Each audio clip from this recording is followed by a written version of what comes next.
Hello, I'm Lucy Gray. Welcome to the programme. We start with a historic mission to the moon and the launch of India's Chandrayaan-3 spacecraft. This is the moment that it took off just under an hour ago. It entered Earth's orbit shortly after.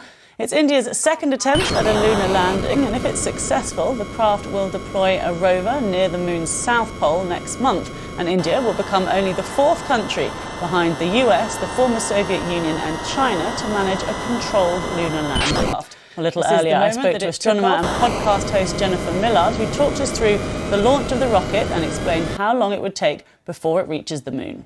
Once it's there, it'll orbit the moon a few times before attempting to deploy the lander and then the rover, which is contained within the lander. So yeah, we've got a little bit to wait. We're expecting it to get to the moon 23rd to 24th of August. That's the rough timeline.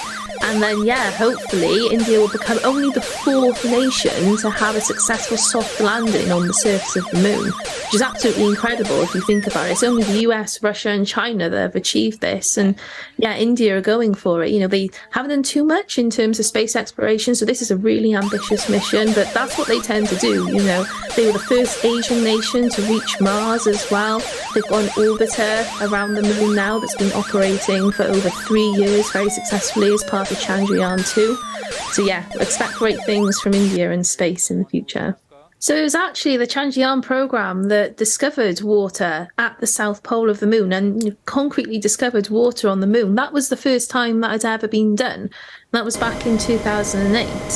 And then, of course, they're really making amazing progress, spending very little money on these projects. You know, when we look at NASA's, the budgets run into hundreds of millions, billions of dollars, whereas the Chandrayaan ones are doing it for $75 million, something like that. We spend more on making movies, and yet India are going to explore. How are they able to do that so much more cheaply? So again, it's doing things like taking their time, so using the least amount of fuel possible. That cuts down on the budget.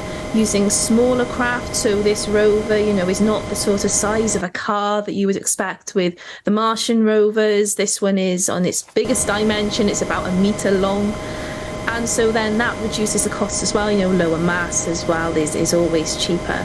And it's very, very specific targets. You know, we only expect this rover to be working for 1 lunar day. That's one of the things with the timing of this mission as well, is to get there for the start of a lunar day. So we've got that full 2 weeks to make the most of all of that solar power to charge the batteries. And so it means that India can do these extraordinary missions and extraordinary science on a very, very low budget, and does show that you don't need to spend all of this money necessarily. The launch to do has also added a feather in the cap of space. LVM-3 rocket.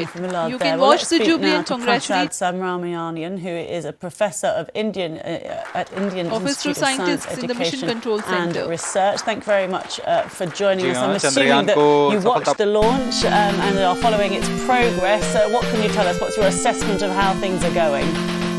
Things are going very well.